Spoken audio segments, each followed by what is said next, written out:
Hello everyone, and welcome to Classic Gaming Today, where we take a look at the gaming experiences of the past through the eyes of the present. I am your host, Tony, and today we're going to look at Zelda II, The Adventure of Link, an action role-playing title developed and published by Nintendo and released for the Famicom Disk System in Japan in January of 1987, with an international release on the Nintendo Entertainment System following in late 1988. We're going to talk about that game in just a couple minutes, but first, as is usual, just a little bit of housekeeping up front.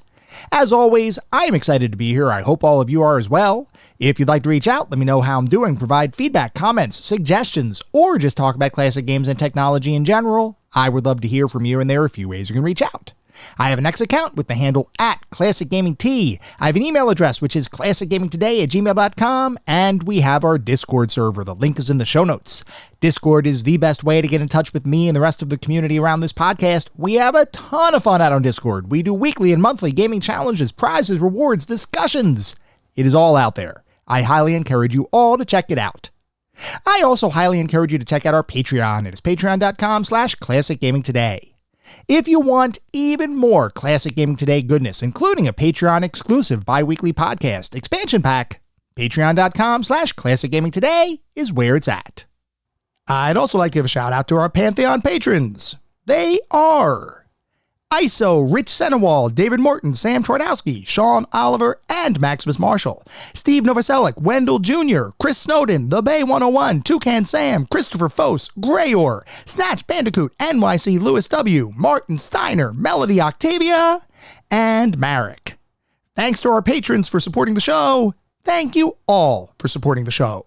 Whether you contribute monetarily or simply listen on a regular basis, I truly do appreciate all of the support. Before we start diving deep into Zelda II, The Adventure of Link, I thought it'd be a good idea to let you know why I chose Zelda II for today's episode. And the fact is, I have played Zelda II before. There are plenty of episodes that consist of games that I don't have any real personal experience with simply because I might have missed them when I was growing up, or I actively avoided them because I just wasn't into that gaming genre at the time that the game was released, or sometimes it just passed me by. It's just something that I saw, I thought, hey, that might be cool to play, and I just never did. There are other episodes, though, that feature games that I did, in fact, play when I was younger, and Zelda II is one of those games. Back when I was a kid, I remember playing Zelda II and absolutely loving it. Now, I had played the original as well, so I played The Legend of Zelda. I beat that. I loved that one. I got Zelda II when it first came out, so both Zelda 1 and Zelda 2, for anybody who may not be aware, were released on gold cartridges, at least initially when they came out. I do own both gold cartridges, Zelda 1 and Zelda 2, because I really liked Zelda from the very beginning, and I first thought, well, hey, if it's a gold cartridge, that means it must be awesome. So absolutely, I bought the gold cartridge version, or more specifically, my family bought me the gold cartridge version of the games back when I was younger. So I had played The Legend of Zelda, loved that game.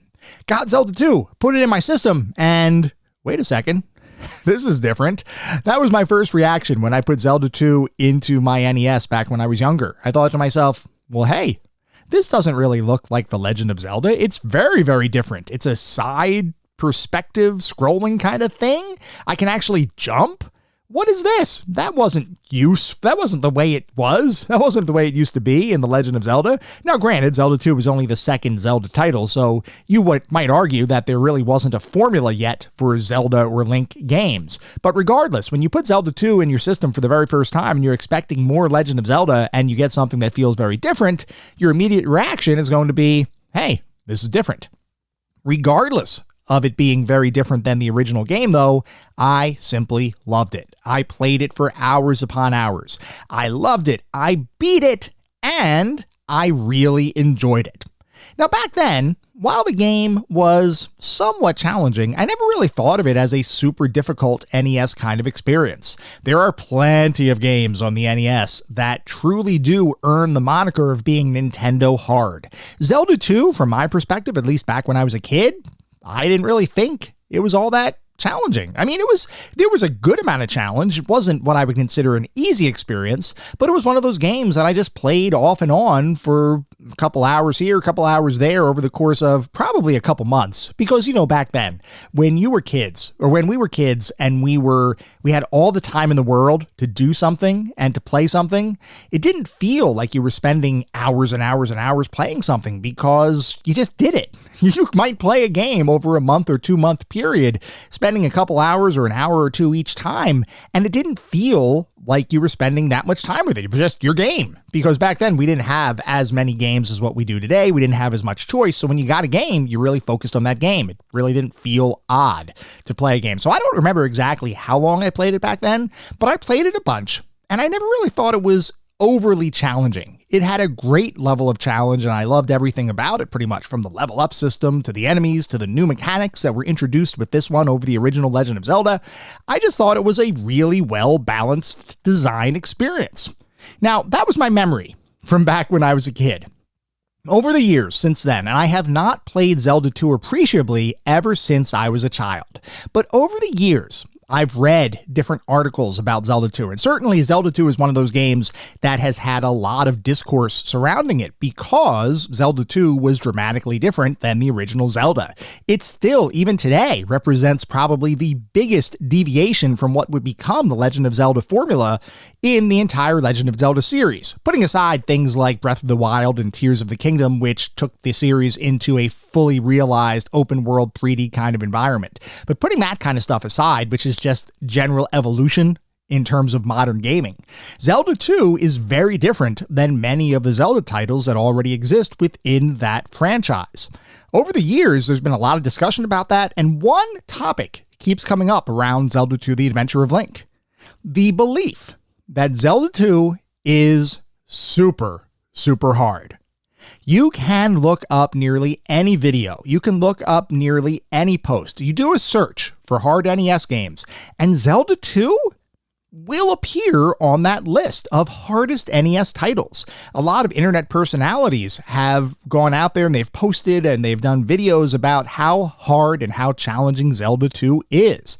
Now, I hadn't played it since I was a child, but I remember not being totally blown away by the difficulty. I was like, this is a fine game. This is a good game. So is it really more challenging than I remember? It wasn't really that challenging when I was younger. I mean, certainly the end of the game, Dark Link, can be a bit of a challenge. But outside of that, I thought as long as you took the right preparations, as long as you planned accordingly, as long as you didn't rush into things and you played the game a little bit more of a slower pace and you observed your environment and the enemy mechanics and the different patterns that they had, I never really remember it being that bad. But apparently it has gotten a reputation as being really difficult. I was curious whether that difficulty and whether that overall thought around its difficulty really did apply. And while I hadn't played the game for years and years and years, literally, I haven't played the game in over 30 years when I first started thinking about Zelda 2 again recently. But one of the things that really brought this to my attention over the past, I would say, year and a half, was the release of the NES World Championship game on the Nintendo Switch. For anybody who hasn't played that game, think of it as a collection of titles that have a number of different challenges associated with them, whether they're speedrun-esque kind of things or you have to get to a certain score by a certain point, and you all have to do this in as short a period of time as possible. It was designed as a very competitive kind of game where you would basically try to set as good of a time as possible. You'd get ranked in the traditional kind of letter rankings, with S being the top tier and then A, B, and all that kind of stuff. For anybody who is competitive, whether you're competitive with other people or simply competitive with yourself, the NES World Championship release on the Switch is something that is really fun to play. I had a ton of fun with NES World Championship, and actually I believe I created a Patreon episode all about it back, I guess last year, somewhere, probably over a year ago at this point. I really enjoyed that game. But putting the game itself aside, one of the games that was featured within NES World Championship was Zelda 2. And I thought to myself, well, hey, now I can play a little bit more of Zelda 2 and get a little bit more familiar with it again, because like I said, it had been over 30 years since I actually played the game. I sat down and I played the Zelda 2 challenges, and immediately, I am saying immediately, I thought to myself, oh my God, this is so fun. I really enjoyed it. I love the music. I love the combat. I loved everything about it. And I thought, wow, Zelda 2 really is holding up. Now, granted, in the NES World Championship release, Zelda 2 and all of the gameplay around Zelda 2 is a very limited subset of the overall Zelda 2 experience. But it wet my whistle. It really did. I played it, and after not playing it for so many years, I knew I wanted more. So that was the point where I decided at some point in the future, we were going to do an episode on Zelda 2: The Adventure of Link. Of course, that day is today. I did decide to play Zelda 2, and I wanted to see if my memories from playing it as a child were accurate, or if this really was a brutally challenging game that doesn't belong in the pantheon of classic Zelda titles. That is the question that we are going to attempt to answer today.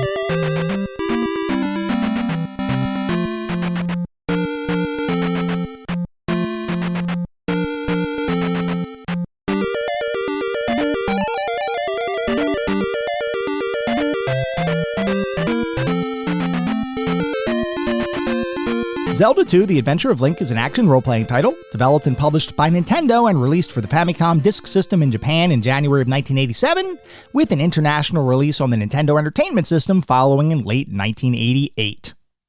In order to understand how Zelda II: The Adventure of Link came to be, we need to take a step back and look at the creation of the original Legend of Zelda, a landmark release in video game history, and one that gave the world the first entry in what would become one of the most successful and beloved video game franchises of all time.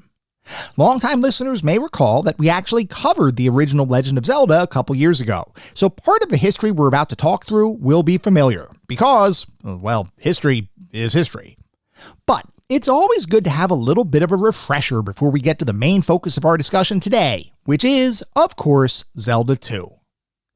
Anyway, while a number of individuals would be involved in the creation of the first Legend of Zelda title, there were really 3 people who truly influenced the game, and without whom the game would have potentially never been made. Longtime listeners may recall that the 3 Nintendo legends I'm referring to are, of course, Shigeru Miyamoto, Takashi Tezuka, and Koji Kondo. I would venture a guess and say out of those 3 names, Shigeru Miyamoto is likely the most recognizable and well-known, as his games have reached legendary status, and he is, for all intents and purposes, the creative force behind most of Nintendo's biggest franchises, even today. But the fact is, nearly every Zelda and Mario title has one thing in common: the trinity of Miyamoto, Tezuka, and Kondo. We'll talk about each of these gaming geniuses throughout this episode, but we're going to start with arguably the heaviest hitter, Shigeru Miyamoto. We've talked about Miyamoto in prior episodes, but just to catch everyone up, Miyamoto was hired into Nintendo back in 1977 through a chance interview with then Nintendo president Hiroshi Yamauchi. At the time, Miyamoto had recently graduated from college with the goal of becoming a manga illustrator. Instead, he decided to join Nintendo, who was just getting started with really developing video games, after spending most of its existence as both a Japanese playing card and toy manufacturer. Miyamoto was hired into the company and immediately joined Gunpei Yokoi's team, where he was tasked with designing the external plastic case for the Color TV, a series of singular game systems that Nintendo was working on. Shortly after that effort, Miyamoto was given the opportunity to design the artwork for a new Nintendo arcade game entitled Sheriff, which we spent some time discussing during our episode on Contra. While Miyamoto's early work was successful, it was the creation of Donkey Kong that really put him in the spotlight. In 1980, Nintendo was in the process of expanding into the United States arcade video game market, and one of its first titles that they planned to release in the US was a game called Radar Scope, a fairly popular Japanese arcade title. Nintendo had high expectations for the game's performance in North America, so they ordered 3,000 cabinets to be created for the American market. Unfortunately, shipping issues caused a delay, and by the time the cabinets reached the United States, only 1,000 units ended up being sold to arcade operators. With 2/3 of the total units produced sitting in a warehouse collecting dust, Nintendo put out a call to arms across the company, asking for anyone who might have an idea for how to salvage their investment to come forward.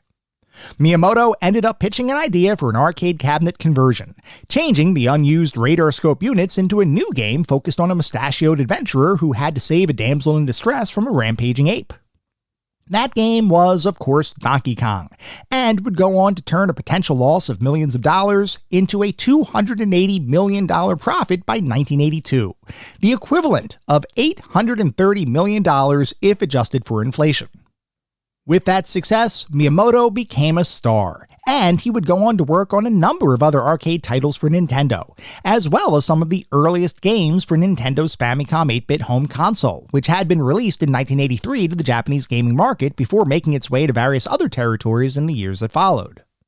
As Miyamoto was establishing himself as a creative juggernaut, another man, Koji Kondo, was in the process of completing his senior year of college. From a young age, Kondo was always interested in composing music, having begun organ lessons by the time he was 5 and eventually starting a jazz and rock cover band once he was a little older. As he moved further into his teenage years, he began attending the Osaka University of Arts, which is right around the same time as the arcade game market was beginning to become incredibly popular. While Kondo didn't major in music, he did find that he loved arcade games, and specifically, the kinds of sounds and music generated by arcade sound systems of the time. Space Invaders and Donkey Kong were personal favorites, and Kondo believed that video games were pretty much the only way that he could create the kind of music he was most interested in. So he decided to teach himself how to create computer-synthesized music, first composing pieces for the piano, and then converting that music into digital representations of each song. Eventually, during Kondo's senior year in 1984, Nintendo began recruiting individuals from his university for potential jobs related to both music composition and sound programming. Kondo thought he'd be a great fit for the role, since he loved both video games and music. So he applied for the job and, after a successful interview, joined the Nintendo team. Upon joining the company, Kondo worked on a variety of titles, including the arcade version of Punch-Out!, which incidentally had its art designed by Shigeru Miyamoto, and several early Famicom titles. Around the same time, another Osaka University of Arts graduate, Takashi Tezuka, was in search of a post-college job, and he too decided to join Nintendo as a game designer, starting with the company in April of 1984. In what would be a serendipitous turn of events, Tezuka, Kondo, and Miyamoto would all be assigned to the same project in the summer of 1984, the first time the three would have an opportunity to work on the same title. That game, entitled Devil World, would be released on the Famicom in October of that year. Now, I'd venture a guess and say that many people probably haven't heard of Devil World, so let's talk about it briefly. Devil World was effectively a Pac-Man clone, albeit with several unique design elements that served to iterate on the general Pac-Man formula. In the game, you control a dragon that has to eat all of the pellets in a maze, which sounds pretty familiar. Where the game differs from Pac-Man, though, is the fact that in order to actually eat the pellets in the maze, you have to pick up one of a number of crosses, which effectively serves as a power-up of sorts. While eating those pellets, a dancing devil at the top of the screen may also at any point cause the screen to shift left, right, up, or down, changing the playable area of any maze and throwing an additional wrinkle into the traditional Pac-Man formula. Assuming you got past the first stage, additional level types and a variety of maze designs would follow, creating a unique experience that was both familiar to many gamers, while at the same time adding a distinct flair that served to make the act of playing the game feel fresh. Devil World would end up being a significant game in history for several reasons. For one, it was Shigeru Miyamoto's first console-exclusive title, as previously he had worked mostly on arcade games that would eventually be ported to the still relatively new Famicom system. For another, Devil World would represent the first game that Takashi Tezuka would work on, acting as a co-designer alongside Miyamoto. Interestingly though, Tezuka didn't even know what Pac-Man was when he was assigned to work on the title, so his role ended up being one where most of the time, he just took direction from Miyamoto directly, while at the same time being afforded an opportunity to provide his own unique ideas for potential inclusion in the game. And finally, Devil World would be one of the first titles that Koji Kondo had an opportunity to create music for. Devil World did not receive a widespread release beyond Japan, due entirely to the fact that Nintendo of America believed that religious iconography and devil-like creatures included in the game bordered on the verge of blasphemy. So, this early Famicom title remained a relative obscurity for several years following its release. But what it did do is begin a partnership between Miyamoto, Tezuka, and Kondo that would eventually result in much more well-known titles being created. Fast forward to 1985, and Nintendo was nearing an inflection point.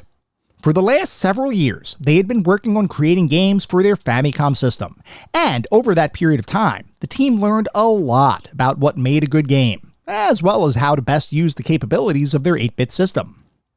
At the same time, Nintendo was readying for the release of the Nintendo Entertainment System in North America, a launch that they recognized needed to make a big splash if they had any hopes of revitalizing the video game market that had just started to recover from the early 80s crash.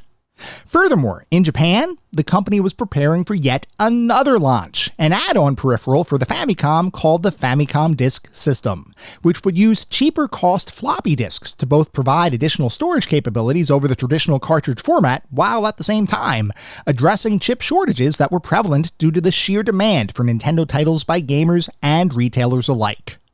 It was a stressful time, but was also a perfect opportunity to innovate. So, Nintendo decided to greenlight two projects.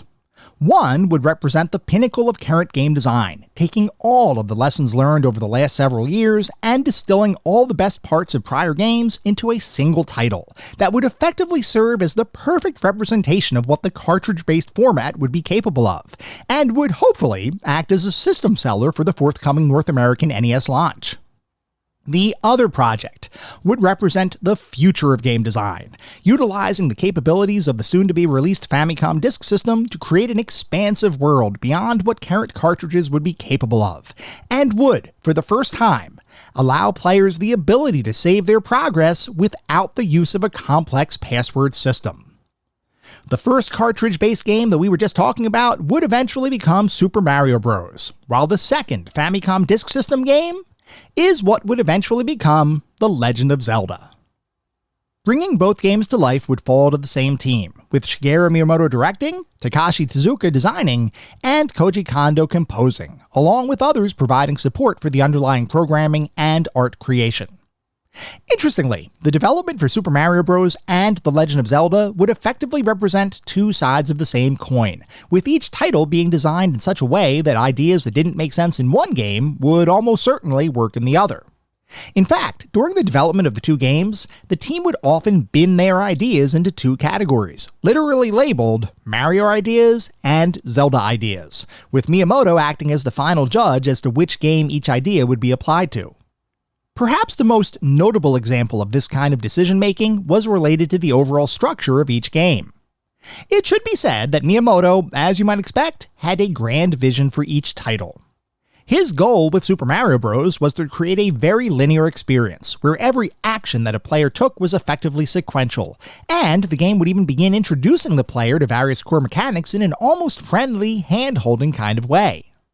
This kind of user-friendly design was almost unheard of in this era of gaming. The concept of embedding tutorials of sorts into games really only came about in the 90s. Before then, the assumption was that gamers would either need to put in the time or read the manual in order to understand how to play a game. But Super Mario Bros. Did in fact provide a tutorial of sorts in the form of the first level, and this was entirely by design. Miyamoto wanted any player who touched the game to understand how to play the game, and what the mechanics for the title would be, simply by completing the first level. The thought was that if you could complete level 1, you'd have the foundational knowledge needed to tackle the remaining 31 levels of the game. Now, it's not like the team created tooltips that popped up on the screen that said press A to jump or anything like that, but That first level of the game was designed to gently introduce players to the game, and for the most part, it succeeded. For The Legend of Zelda, by contrast, Miyamoto wanted an entirely open experience. The idea of any sort of sequential progress in the game was pretty much thrown out right from the beginning, with the overall goal being an experience where the player had to think about what he or she needed to do next, rather than the game guiding you onto your next goal. There are actual stories of original playtesters in Japan having a pretty difficult time working their way through the dungeons in Zelda, with complaints of the game being too complex and not nearly straightforward enough. To that, Miyamoto basically replied, "Well, yeah, so?" This wasn't Miyamoto being flippant, it was just that he was looking to create a very different kind of experience, and in fact, he was banking on players sharing notes with each other in order to uncover all of the game's secrets. Nowadays, that kind of gameplay is prevalent in many Souls-likes, where there's almost no way that a single player will ever see everything the game has to offer, without collaborating with others. Today, that means working together on the internet, but back in the 80s, that meant schoolyard notebook exchanges and map comparisons. Beyond that, even the simple act of acquiring your sword, which is pretty much the first thing most people do in the game, was an intentional decision to force players to think about the game differently. In early designs of the title, you would begin with a sword already in your inventory. Well, Miyamoto actually decided to make the game less user-friendly by taking that sword and forcing you to speak with an old man in a nearby cave before you could get your first weapon.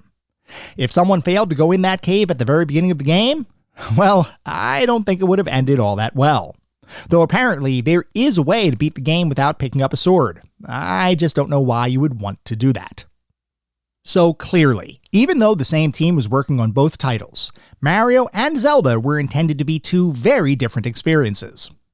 Now, something you might be wondering is what was the actual inspiration behind The Legend of Zelda? I mean, we know Miyamoto is a very creative man, so it's not hard to believe that he would simply come up with the whole experience simply from his own imagination. But in this case, the overall design of the game actually comes from a much more real experience that Miyamoto had in his youth. You see, when Miyamoto was a child, he loved exploring the nearby countryside, oftentimes wandering in unknown fields and forests without any sort of map or navigation guide. He would simply explore. On his various adventures, he would discover landmarks that he never knew existed in the area, like lakes, fields, woods, and even caves, which he would go into and, aided by the light from a lantern, try to see what secrets were held within. As he explored the areas near his home, he was filled with a constant sense of wonder and amazement. He never knew what he was going to find when he went out exploring, and that feeling, the sheer act of discovery, of unearthed secrets, of a truly open world with limitless potential. Those experiences and feelings are what Miyamoto wanted to give to players when they played The Legend of Zelda, and that drove a number of his design decisions. Also interestingly, apparently the design of the game's dungeons, where you have numerous rooms connected by various doors, hidden passageways, and invisible entrances, were all inspired by the sliding doors in his family's home. It is fascinating to me how childhood experiences can shape future inspiration. While the overall inspiration for the game design came primarily from Miyamoto's childhood adventures, developing the setting and story behind the title fell to Takashi Tezuka. Tezuka, beyond being a game designer, was an avid reader, and he had a great fondness for medieval epic kinds of tales, like J.R.R. Tolkien's Lord of the Rings. Tezuka sought to infuse the same kind of adventurous, lore-driven experience into The Legend of Zelda, creating a new land named Hyrule, a mysterious set of powerful artifacts known as the Triforce, a princess in need of a hero, and a number of beasts and characters that would serve as accompaniments to the overall story. The act of creating the game's iconic soundtrack would fall to Koji Kondo, who wanted to create music that conveyed the sense of adventure that Miyamoto and Tezuka wanted players to experience, with undoubtedly the most well-known track in the game, if not one of the most well-known video game themes of all time, being the Overworld theme. I bet you all know how that one goes. You know, it goes like boom, boom, boom, boom, boom, da, da, da, da, da, da, da. I mean, come on. It's like one of the best video game songs ever created. But interestingly, there might have been a world where that theme didn't exist. Kondo originally wanted to use a classical piece, Ravel's Bolero, as the main overworld theme for the game. And if you listen to the song, you can certainly hear the similarities between that piece and the main Zelda theme. In fact, the only reason why we didn't get Bolero as the theme for Zelda was because the copyright on the music hadn't yet expired, so Kondo couldn't use the music freely. Instead, Kondo had to write his own theme over the course of a single day, and to me, it's absolutely incredible that Kondo wrote such an iconic piece of music in the span of a single day. As development neared completion on the title, the team would routinely meet to review current progress and determine how best to drive the project to its release date. During one of those review sessions, however, Miyamoto noticed an issue. Takashi Tezuka had made a mistake. He had been allotted a certain amount of space to use on dungeons, and it turns out that he only used half of the available space for all of the current dungeon designs. So Miyamoto had an ingenious idea. What if, rather than simply leaving that space blank, the team created even more content, but rather than integrate it into the base game, they would create what would come to be known as the second quest. In this second quest, players who beat the base game, or anyone foolish enough to name their character Zelda during character creation, would be met with an even more difficult experience, with harder and new enemy types, totally new dungeon layouts, a revised item progression system, new secrets, and an overworld where enemies and characters were relocated, to once again drive a master-level kind of challenge. And just to note, I think it is absolutely ingenious that the team came up with this second quest idea, and the fact that it exists is yet another way Zelda set itself apart from the pack. It wasn't uncommon for games around this time to have harder content available after you beat a game the first time. There were plenty of games that got harder the more iterations you played on it. Just look at many arcade games as an example. You play through it once, the next time through, it's even more challenging. But what was absolutely unheard of was a game where your second playthrough would be dramatically different than the first. I would even argue that the original Zelda's second quest is probably one of the better New Game Plus modes available, even including modern games, at least as far as the variety of the experience is concerned. I provided my thoughts more explicitly on the second quest during our episode on the original Legend of Zelda, so if you want to hear more about that, definitely check that episode out. Anyway, with two quests now part of the overall experience, The Legend of Zelda would finally release in Japan for the Famicom Disk System as a launch title in February of 1986, and would pretty much be positioned as the peripheral's killer app, the game that would sell the console add-on to the masses. Beyond the expansive world and multiple quests making use of the Famicom Disk System's expanded storage space over a traditional cartridge, there were a number of other innovative uses of the Famicom Disk System's hardware. For one, the new peripheral had additional sound capabilities that, for Zelda, was used for additional sound effects, while the controller had a built-in microphone that, if you blew into it, could easily defeat one of the more irritating enemies of the game, the rabbit-like Pole's voice. But perhaps the biggest innovation driven by the Famicom Disk System was the fact that each disc was writable, meaning a player's progress could actually be saved. I don't even know what a password that kept track of all of the different world state options would have looked like for the game if it didn't use a writable storage medium. But luckily, we'll never need to know. The game would, of course, come out in other territories as well, with the North American release arriving a little over a year later in the summer of 1987. And while the NES version of the game would differ in several respects from the Famicom Disk System original, it would prove to be incredibly popular, and it was pretty apparent from anyone who played the game that this was the start of something big. Interesting to note, however, is that while The Legend of Zelda was still being readied for its international release, the sequel to The Legend of Zelda was already hitting store shelves in Japan, once again as a Famicom Disk System exclusive title. That game was, of course, Zelda II: The Adventure of Link. Nowadays, it might seem absolutely bonkers to suggest that a sequel to a gigantic genre-defining title like The Legend of Zelda could ever be designed, developed, tested, and released in a span of a single year, unless that sequel was going to heavily utilize content, assets, and the general framework from the prior title to help the development team avoid having to create a ton of additional content for that new game. In fact, if you look at most modern releases, the majority of titles that do release a single year after the last game in a given franchise are either sports-based titles whose year-to-year releases are more evolution as opposed to innovation, or massive media properties who have multiple studios working on individual releases within a single overarching series, simply because maintaining an annual cadence of quality game releases is incredibly challenging.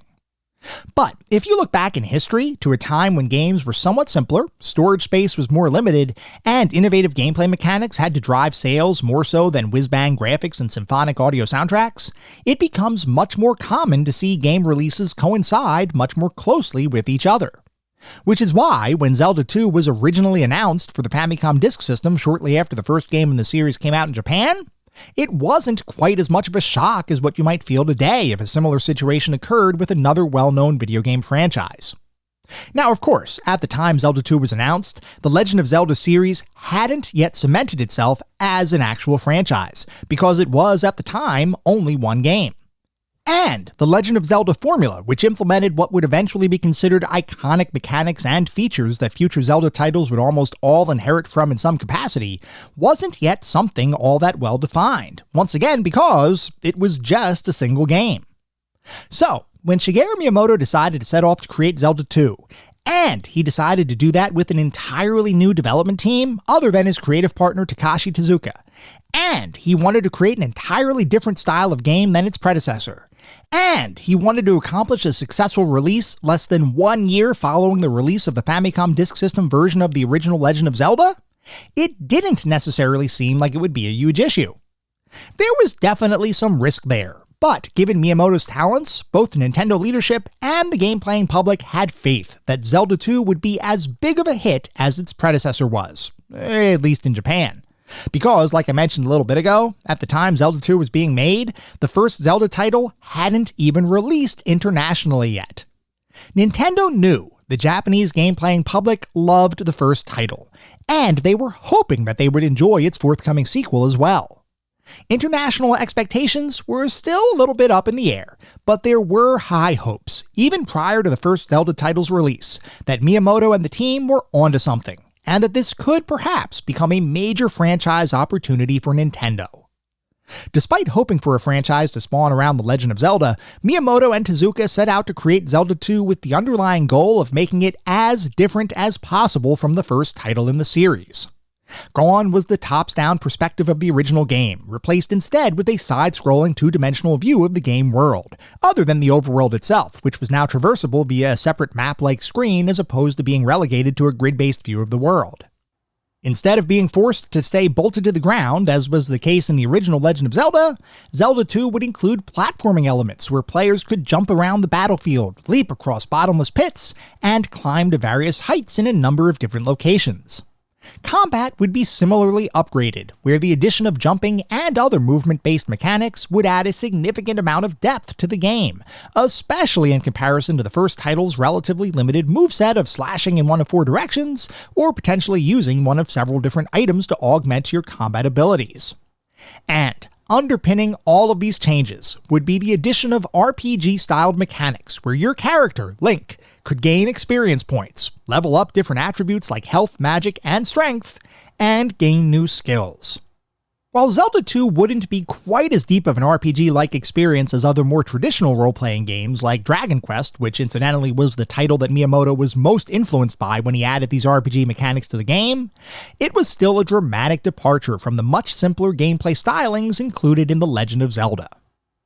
Interestingly, the changes didn't end there, as Zelda II would also include a much deeper set of quests than the original title, with a number of different towns dotting the landscape, all of which would include different non-player characters for players to interact with and speak to.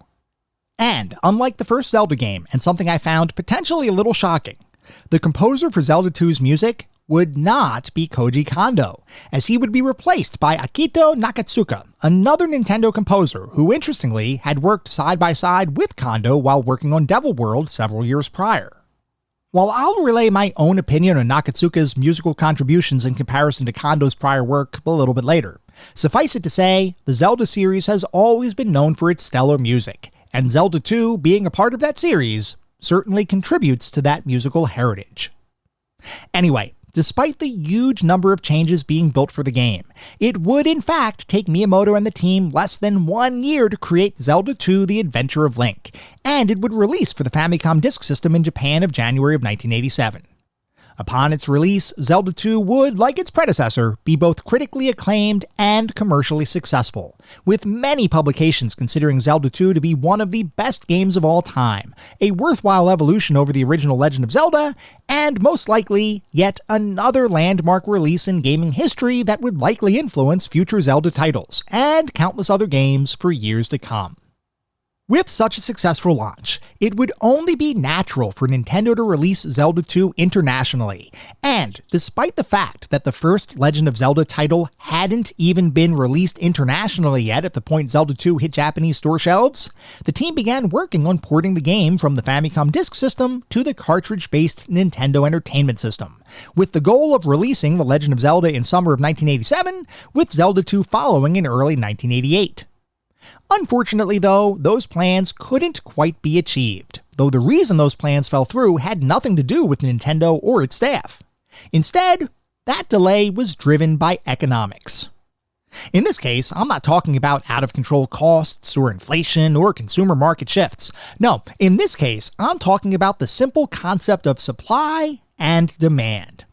To put it simply, whenever consumers have a strong desire for something, or demand, companies need to work to fulfill that demand by creating enough supply of whatever product those individuals are attempting to buy.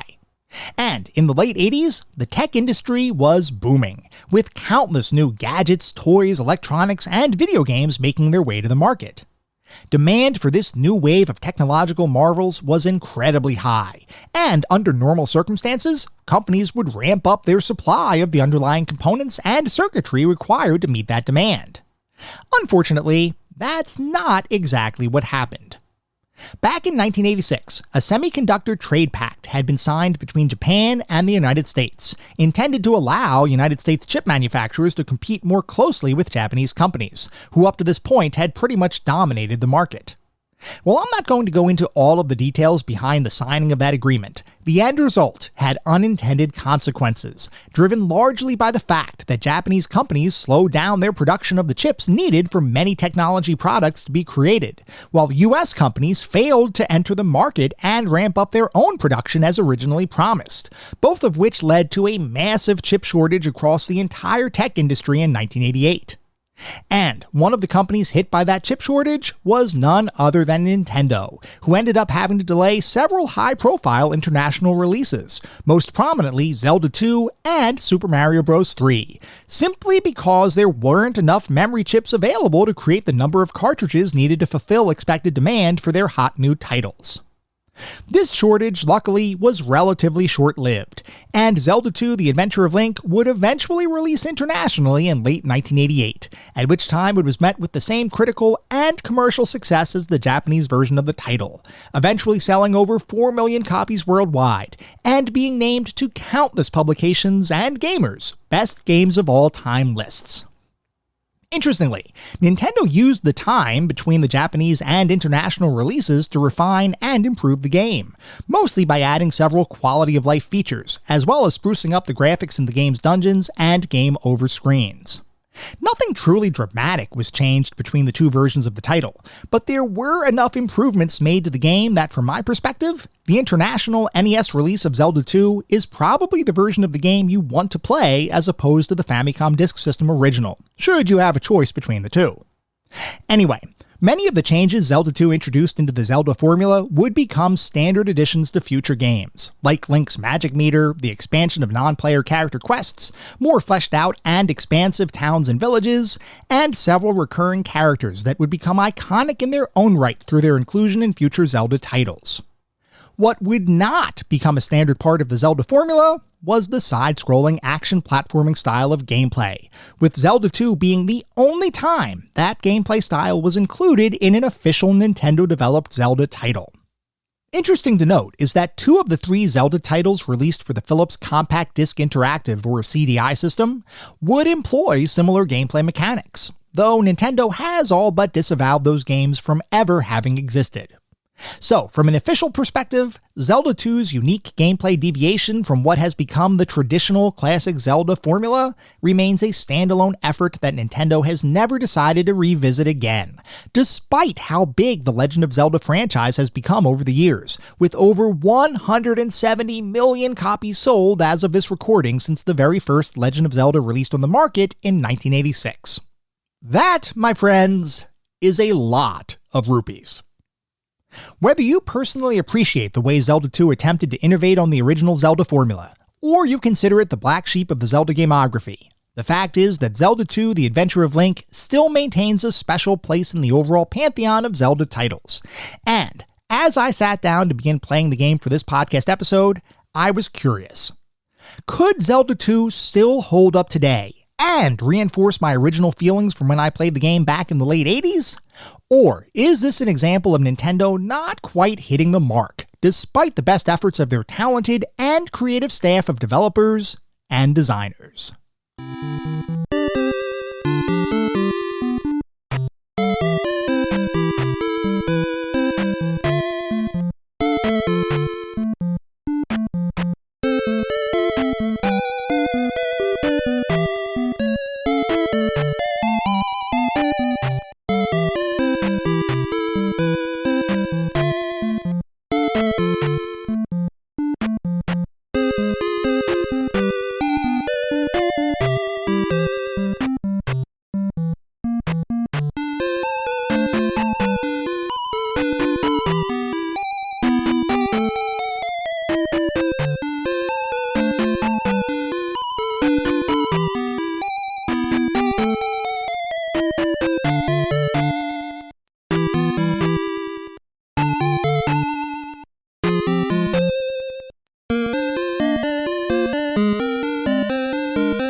We are now going to shift to start talking about what it feels like to play Zelda 2: The Adventure of Link today versus when it was released almost 40 years ago.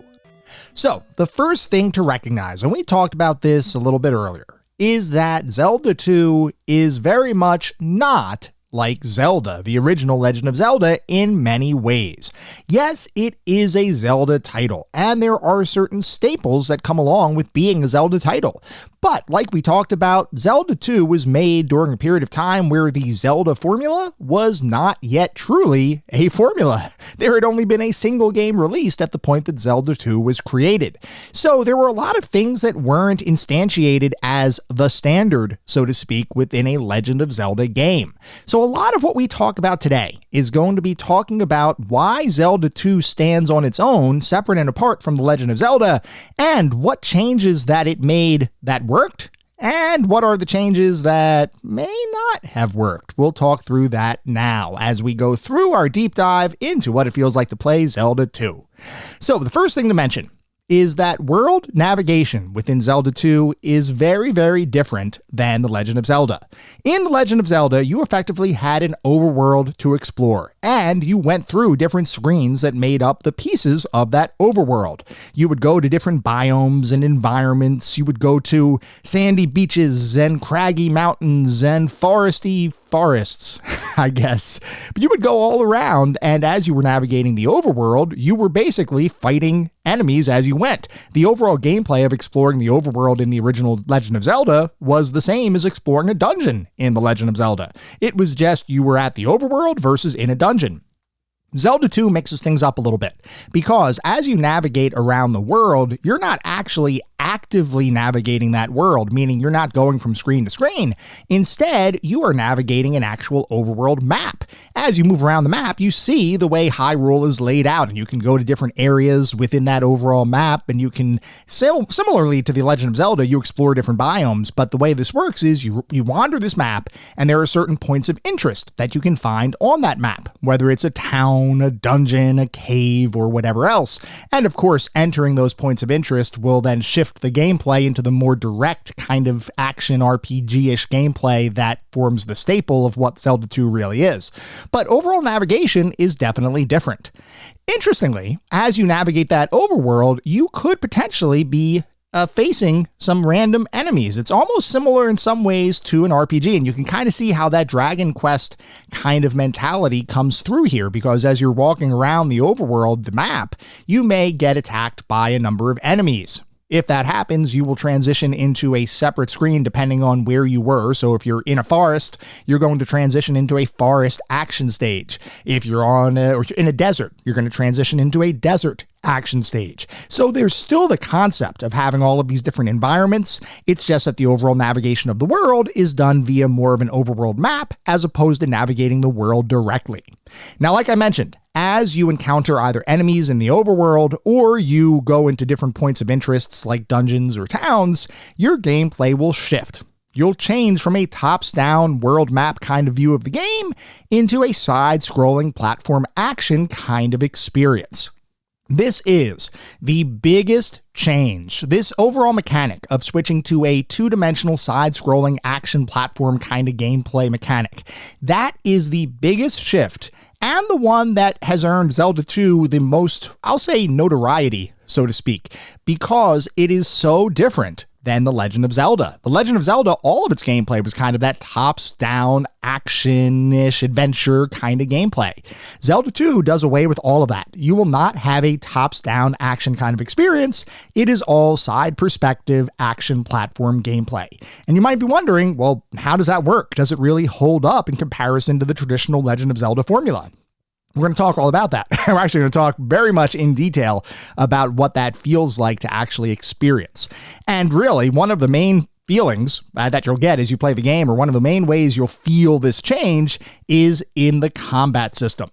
The original Legend of Zelda, for all of the good stuff that it had, the combat system was pretty simple. At the end of the day, all Link could do was swing his sword in one of four directions. If you had full life, you might be able to shoot your power magic sword. Master sword, not magic sword. His master sword, magic beam, and you'd be able to fire it off at enemies. Of course, you had other items as well, like bombs and boomerangs and bows and arrows. So there was diversity there. But in terms of the overall sword play and combat, it was a pretty darn simple experience, especially looking at it from a more modern perspective. Zelda 2 is actually a fair bit more complex because, yes, while you do have your normal swing your sword kind of mechanics, and you also have the ability to have your special magic beam shoot out if you have full hit points, the fact is that there's a lot more going on here.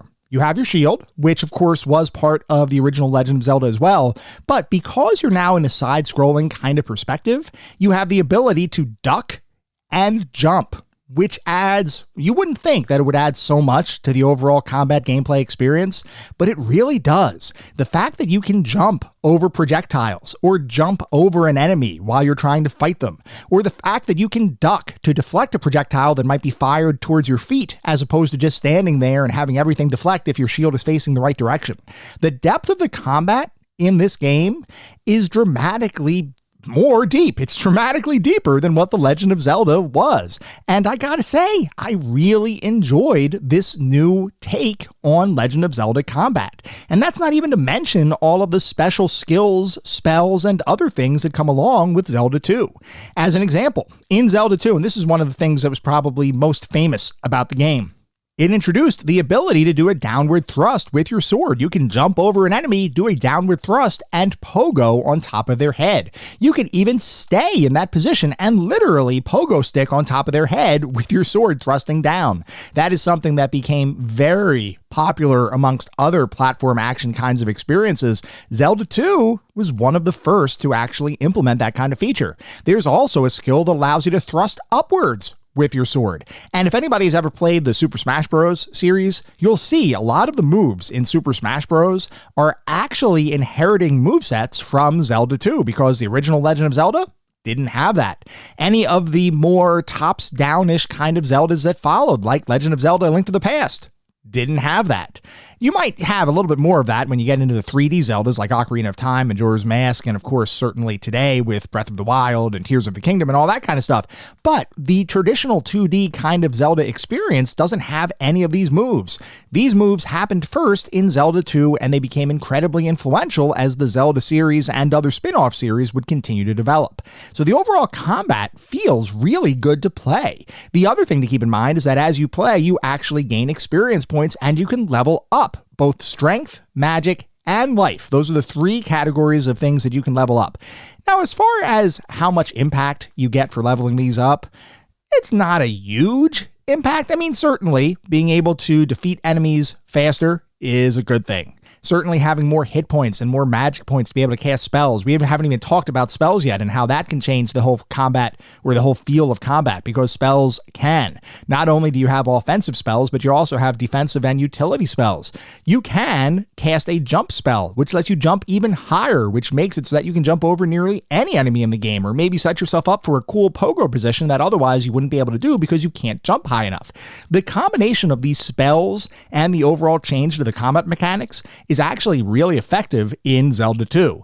And as you level up your different skill sets, your attributes between strength, magic, and life, it improves the overall gameplay experience even more. I guess maybe a better way to say it is it streamlines the overall gameplay, because it's not like leveling up strength, magic, or life is going to give you an appreciable change, but it does give you a significant advantage as you continue to play the game, especially later in the game where enemies can become pretty darn tricky to deal with. Now, I will say that leveling up and gaining experience in Zelda 2 can be a little bit grindy. There are certain sections of the game where it probably makes sense to take a step back and grind out some levels, get some attribute points updates, and then you can go off about your day and continue to play the game. Because like I mentioned, later enemies will get pretty darn challenging. They'll do more damage, they will take less damage, or at a minimum, they'll require more damage in order to defeat. So it is important to level up your attributes. It's just that the leveling up of the attributes is really done to deal with the increased difficulty as you play the game, not really giving you any direct gameplay level changes. It's not like leveling up these skills will unlock new skills. It's not like by getting extra strength, you'll unlock a special sword attack once you get 5 strength, or you'll unlock new spell abilities once you get a certain level of magic. It's not at that level of depth, but it certainly is an improvement to the overall combat prowess that you have as you continue to play the game. I do recommend that you grind some of your levels early in the game, because there's a couple of difficulty spikes from my perspective that really happen here and that you have to get over if you really want to enjoy the game. The first being the very start of the overall experience. When you first start playing Zelda 2, especially if you've never played it before, you're going to have to get used to the overall combat mechanics that the game utilizes. And because you're not going to have any sort of upgrades at this point, you're not going to have certain skills like your sword thrust attacks that we talked about a little bit earlier. You're not going to have any of that stuff because you haven't found it yet. You're at the very beginning of the game. You very well could find yourself in a position where you're facing some pretty challenging situations. It's not insurmountable by any stretch of the imagination. But depending on where you go, because this is mostly an open world kind of experience, barring some areas that are gated off with Metroidvania-like item requirements, which we'll talk about in a little bit. But barring that, there is some challenge here, and I do recommend that if you find an area that has relatively easy enemies, which is pretty easy to find pretty much anywhere in the game, but once you find a spot with enemies that you can easily defeat, it's a good idea to grind out some levels, because that's just going to set yourself up for a much smoother difficulty curve as you play the game. Eventually, then, later in the game, you're going to face another difficulty spike, and then once again, you'll want to grind out some of those levels. I ultimately ended up getting maxed strength, magic, and life as I played the game, and there were a couple of occasions where I did decide to grind them out because it did make the experience a lot smoother, a lot less of a spike kind of experience from a difficulty perspective. You don't need to. You absolutely do not need to. And if you improve your own skills enough, you can beat the game without having to augment your overall capabilities by leveling up these core skill sets. But at the end of the day, why wouldn't you? Why wouldn't you level them up? They are there to be used, and they do make your life easier. Now, I just mentioned also that while this is mostly an open world kind of experience, there are certain Metroidvania aspects of the title. As an example, you might see a boulder blocking your path. Well, eventually, you're going to get an item that lets you move that boulder, which will open up a new section of the world to explore. And I've got to say, I really enjoyed this aspect of the game. This is a way that Zelda 2 sorta kinda gates some of the difficulty that you'll experience as you play the game.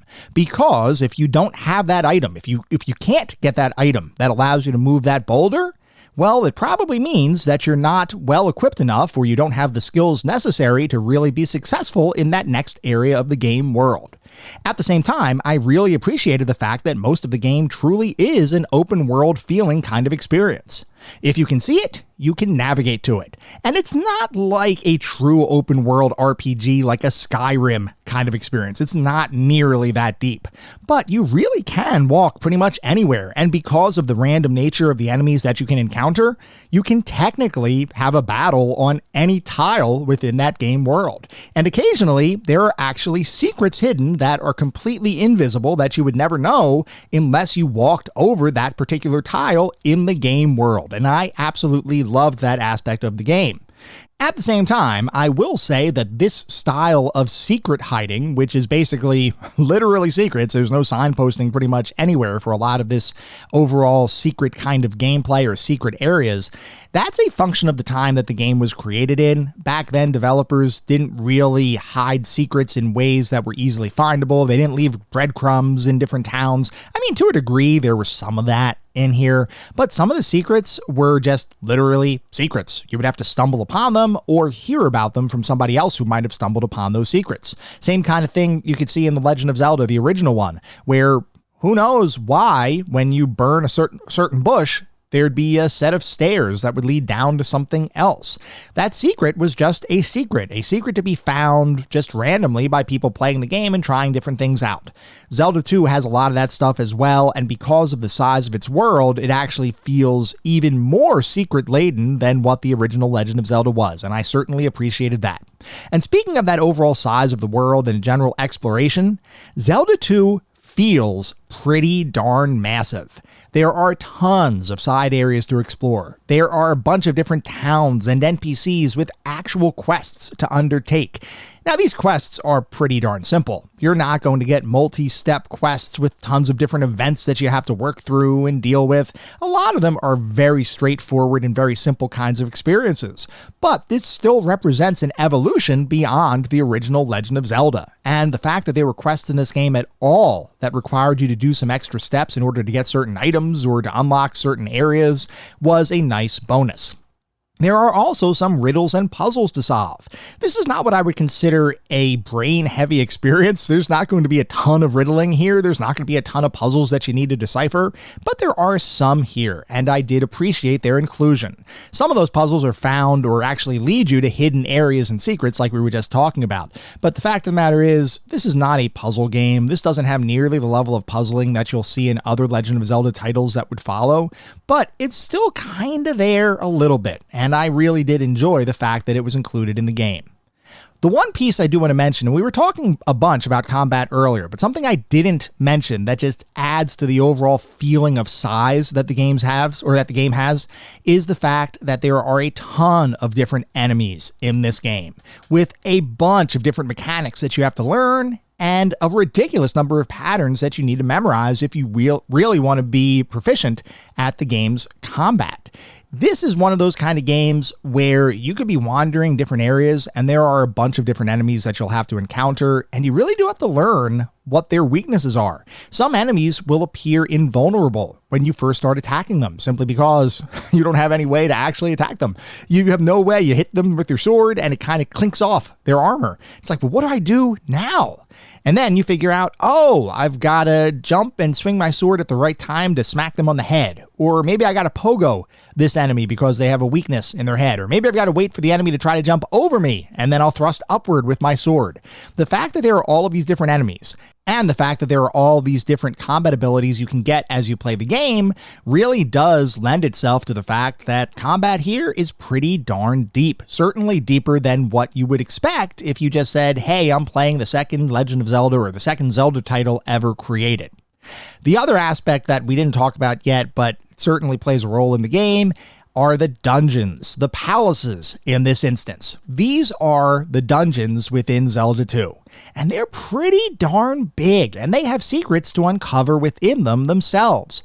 I am a little bit on the fence about whether I prefer the palace-style gameplay and the overall 2D exploration over the original Legend of Zelda tops-down kind of dungeon exploration.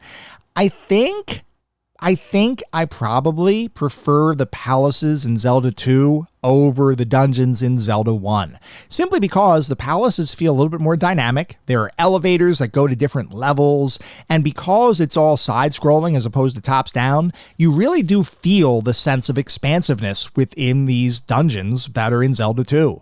Couple that with the fact that you have a bunch of different enemies like we were talking about that inhabit these palaces, some of which are unique to the palaces and don't appear in other areas of the game world. And then, of course, you have boss fights within each of those palaces that all have different mechanics, some of them more challenging than others, of course, but you do have a bunch of different kind of mechanics to deal with bosses as well as the individual enemies in the palaces, and you have other items that you can find that will unlock other areas of the game world. This is a pretty great experience, and I really did enjoy the palaces here. Honestly, as we're talking through it, I really enjoyed a lot of what Zelda 2 offered. I know that it's gotten some flack over time by being very different than the original Legend of Zelda, but from my perspective, different doesn't mean bad, and Zelda 2, honestly, is pretty darn great. Now, we should talk about the difficulty in the game, because like I mentioned earlier, the overall difficulty is something that, especially today amongst the internet community, gets blown up. People say how challenging and hard Zelda 2 is, how you don't want to sit down and play it, or if you're going to sit down and play it, you have to make sure that you have the right frame of mind, because otherwise you're going to have an uphill experience, and it's just super duper challenging. The fact of the matter is, well, Zelda 2 isn't an easy game. But in no way is this a brutally difficult experience. Like I mentioned earlier, you can level up your skills, your attributes, your strength, your magic, and your life, which will make the game easier as you continue to go on because you get more proficient. You have more, not only do you become more proficient at combat yourself, but you give yourself additional capability within that combat arena. If you have more strength, you do more damage. If you have more life, you can take more damage. If you have more magic, you can use more of the game's spells. So that's a way of offsetting some of that overall difficulty. Another way to offset that difficulty is recognizing that unlike other Zelda adventures, you actually have a number of lives you can utilize to help you progress through the game. Meaning, one death doesn't mean you need to reload your game and restart from the beginning of your dungeon or the beginning of the overall game and then navigate to wherever you were. So you do have multiple lives available in Zelda 2. If you do lose all your lives, however, which will happen, I can almost guarantee you it will happen unless you're an expert at the game. So once you lose all your lives, you will need to reload. And I've read that this is a punishing mechanic. People have claimed that once you lose your lives and having to reload and start from the initial palace at the beginning of the game, it is very punishing. Now, granted, all of your progress is saved. So is this really that much of a punishing mechanic? No. It's not, because if you lose all your lives and you restart from the quote-unquote beginning of the game, all that happens is you get set back to the location that you start at in the beginning of the game. You start at the palace where Zelda is sleeping, and you lose any unspent experience points, which honestly can hurt a little bit because as you get higher in levels in terms of your overall experience, you will have to hold on to quite a few experience points before you can upgrade any further. So that can hurt a little bit. And getting sent back all the way to the beginning, from wherever you were in the game, which can be pretty darn far. And like we talked about, the world is pretty darn large. That can sting a little bit. It's a little bit of a drag. But honestly, it's not that bad at all from my perspective. It ends up being a very minor annoyance at the end of the day. And yes, enemies, like we were talking about, can be challenging, and certainly as you progress later into the game, the enemies become even more difficult.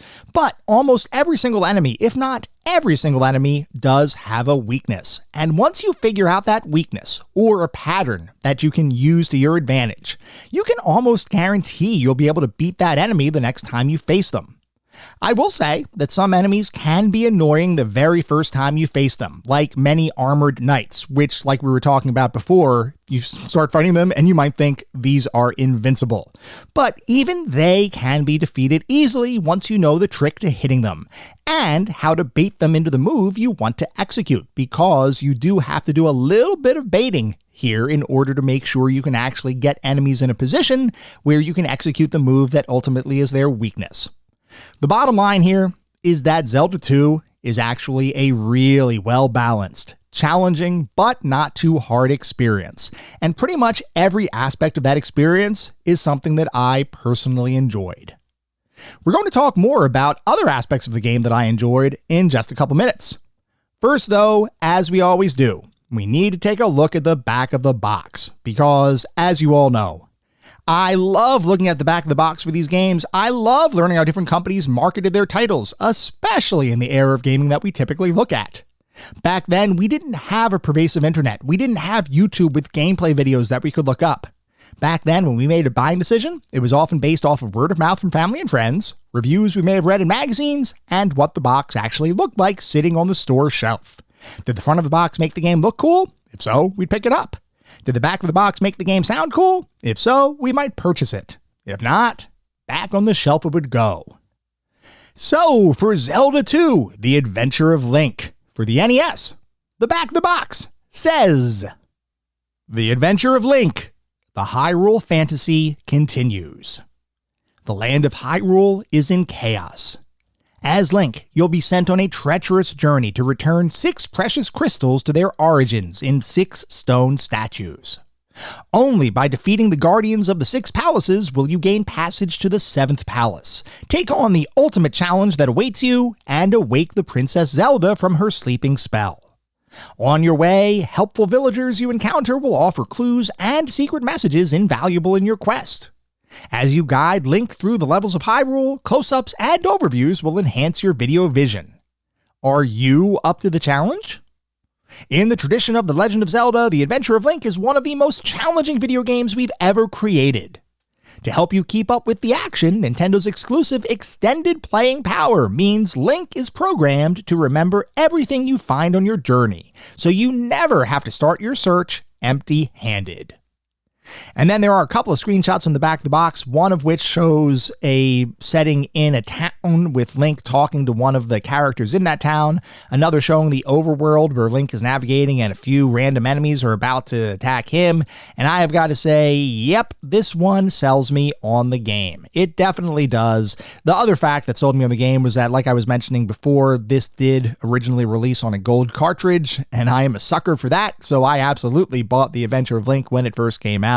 I do think it's interesting that Nintendo calls out or claims that this is one of the most challenging games that they've ever created.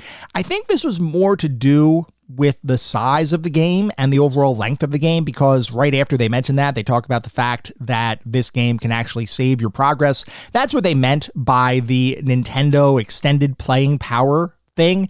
All that meant was that there was a battery backup in the game, but I mean, marketing is good because I guess they made it sound even more impressive than simply saying, we've got a battery here, you can save your game.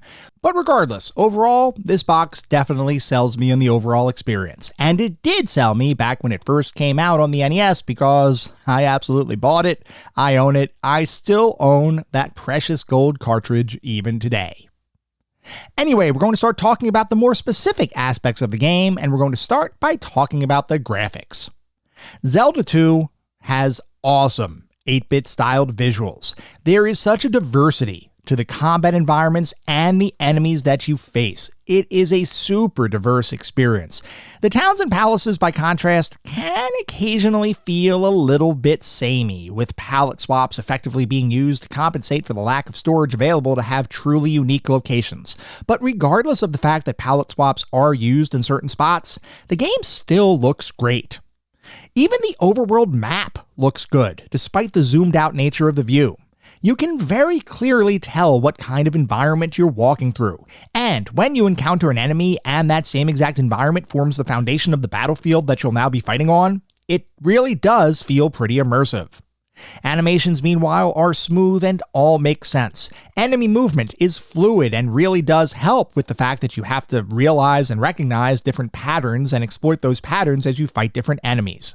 This is a great looking game, and I have no complaints about the overall visual experience while playing Zelda 2. Moving on to the sound and music, honestly, this music stands shoulder to shoulder with Koji Kondo's work. I absolutely love this soundtrack. I have to talk about the overworld music because the thing is, Koji Kondo's iconic, or I'll say now iconic, Legend of Zelda theme does not appear anywhere in Zelda 2. And if Zelda 2 had a lesser quality overworld kind of music, you might be experiencing a situation where it just feels odd. It would feel out of place. And the overworld music in Zelda 2 is different than the traditional Zelda theme. It's not quite as iconic as that traditional Zelda adventure song, but it is still amazingly awesome to listen to. And I'm going to say something that some people are going to get their pitchforks out for. I'm warning you right now. I'm going to say something that you might think is controversial. The overall melody, the overall musicality of the overworld theme in Zelda 2 is even more interesting than The Legend of Zelda. This felt even more cinematic than what The Legend of Zelda had. Don't get me wrong, I love that original song, the do do do do do do do do do, and of course, as that's continued to evolve and has been reorchestrated and had symphonies playing it and real-world musicians, it has become dramatically more complex. But if I'm looking at it from the perspective of the pure 8-bit chiptune, the original Legend of Zelda theme, the original Legend of Zelda overworld theme, is not as melodically complex as what the overworld music is in Zelda 2. And while I'm not ready to say that I prefer the overworld music from Zelda 2, I honestly don't think I have a favorite at this point. The Zelda 2 overworld theme is really, really good. And the fact is, other music in the game is just as good. You know what? No, I got to go back. You know what? I may actually like the music in Zelda 2 better than the original Legend of Zelda. It's just more interesting. It's more melodically complex. There's more to it than the original Legend of Zelda. It's surprising to me that I'm going through this revelation, literally sitting here, but Zelda 2, the music in Zelda 2, I'm going to say it, better than the music in the original Legend of Zelda. Speaking of sound effects, or moving on to sound effects, so probably a less controversial topic, the sound effects within Zelda 2 all work really well within the context of the game and any of the actions that you undertake within the game. So the sound effects here, they work, they make sense, they work well. There's really not much more to say about them. But overall, the auditory environment here, simply stunning. It sounds amazing. Now, it is an 8-bit title, so temper your expectations. You're not going to get full symphonic suites of any of the music here, or at least not in the game. But the fact is, the music, the audio, everything about the audio experience within Zelda 2 is awesome. Moving on to the narrative and story, Zelda 2 is legitimately a direct sequel to The Legend of Zelda, and it's set several years after Ganon was defeated and the Kingdom of Hyrule was saved.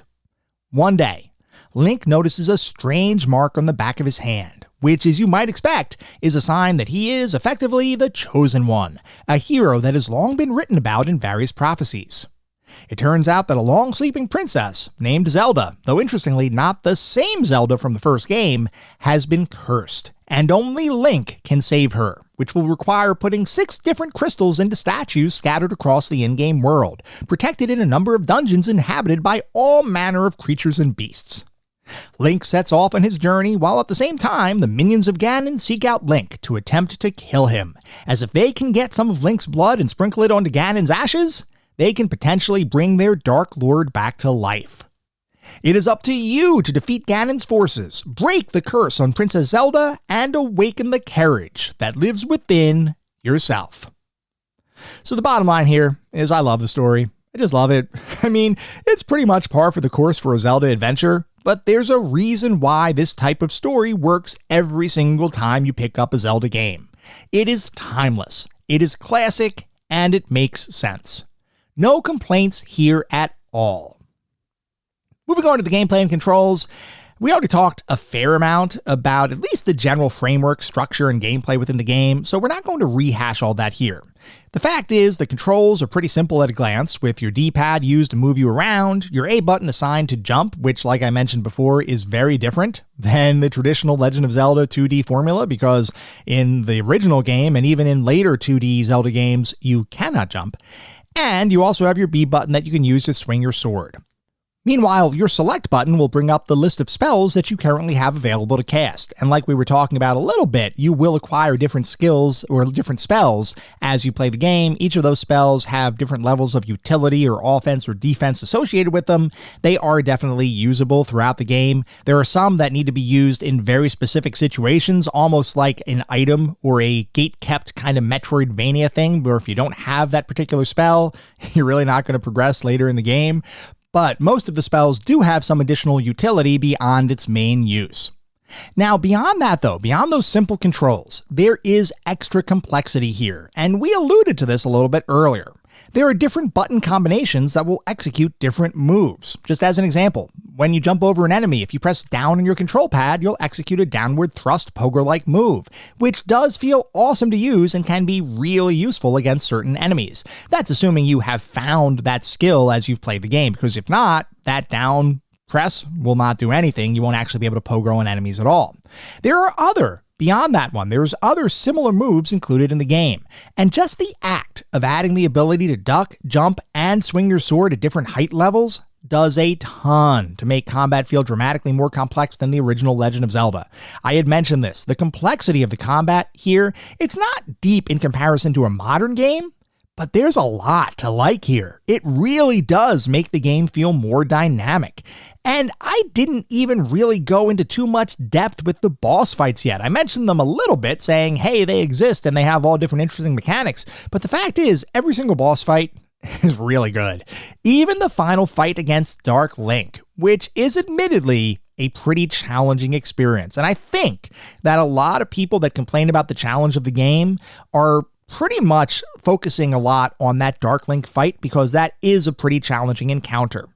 But you can conquer him. You can get past every single boss fight in the game. And the fact is that every boss fight is unique, inventive, and makes great use of Link's spells and combat abilities, once again shining a spotlight on the complexity and depth of this game's combat in comparison to the original Legend of Zelda. The simple truth is that everything here, everything about Zelda 2 is awesome. So, what is our verdict on Zelda 2: The Adventure of Link? Well, I always remembered Zelda 2 as being an awesome game, but as I continued to read modern analysis and complaints about the game's difficulty, it really did make me question my memories. I'm here to say the internet's critiques are 100% wrong. This is an excellent Zelda adventure all the way through, and while it might feel different than what many people consider the classic Zelda formula, that in no way means Zelda 2 is a bad game. In fact, it's an incredible experience with a degree of depth and exploration that exceeds the original title in every capacity, which is why Zelda 2: The Adventure of Link has earned a spot in our pantheon of classic gaming. This is yet another example of a quality game designed by Shigeru Miyamoto and the talented staff at Nintendo, and I'm confident in saying that everyone should play this game. Don't let modern discourse on the game's perceived difficulty put you off of this one. You should absolutely experience Zelda 2, even if only to see what a different experience it is in comparison to other Zelda titles. From my perspective, it is both incredibly innovative and expertly designed, a combination that certainly proves Zelda 2 deserves its place in our pantheon of classic gaming.